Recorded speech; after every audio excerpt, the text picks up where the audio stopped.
Hello mga person! For today's video, magluto ta og kusa bechamel. So, amot guys, kung saan siya sa English ang kusa. Pero dito sa Saudi, ginatawag niya siya og kusa. Mura siya og patola guys.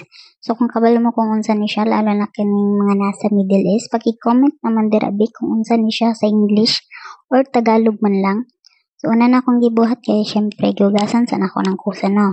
Tapos, ako siyang gipanitan sa gilid gamay, tapos gipangkuha na ko na siyang naasa ilalom, kuhit-kuhito lang na siya ni maghinay para dili na siya mabuak. Sa ingon ana na iyang forma, nag-aday ko din og patatas kay dili man mukaon tanan na mga alaga og kusa guys. So bago na ko na siya air fryer, ako sana siyang pamutangan og baharat. Yan powder, garlic powder, cumin powder, paprika, black pepper, salt, coriander powder, ug olive oil para dili siya dryer. Ay, dryer na noon. Dryer di ay. Buang na. Di mo naman natong nilabhan eh.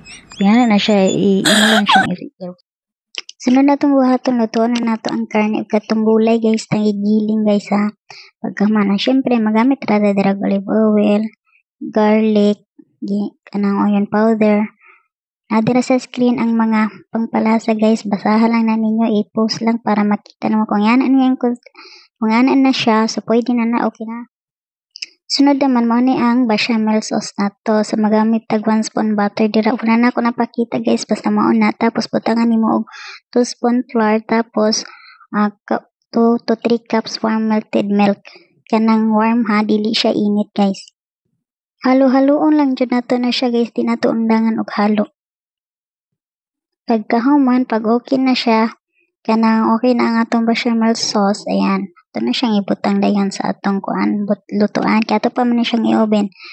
So, kato dahil karne nga giniling guys, ako dito palaman dito sa kusa. So, na day na akong alaga dito, nagsamak-samak sa ko kay gusto siya, daw umubutang daw sa mozzarella cheese. Mozzarella cheese nang akong ipatong dira guys sa ibabaw para mag red na siya niya. Pag ibutang nato siya sa oven. Sa amok yun kaya na siya na bata, basta na diri mag-apil mabitan, dili kompleto ang video kaya nagsamok-samok yun na siya. So nga na siya guys, so i-oven lang nato mga 10 to 20 minutes. So ayan, 180 degrees Celsius para dili siya mapagod.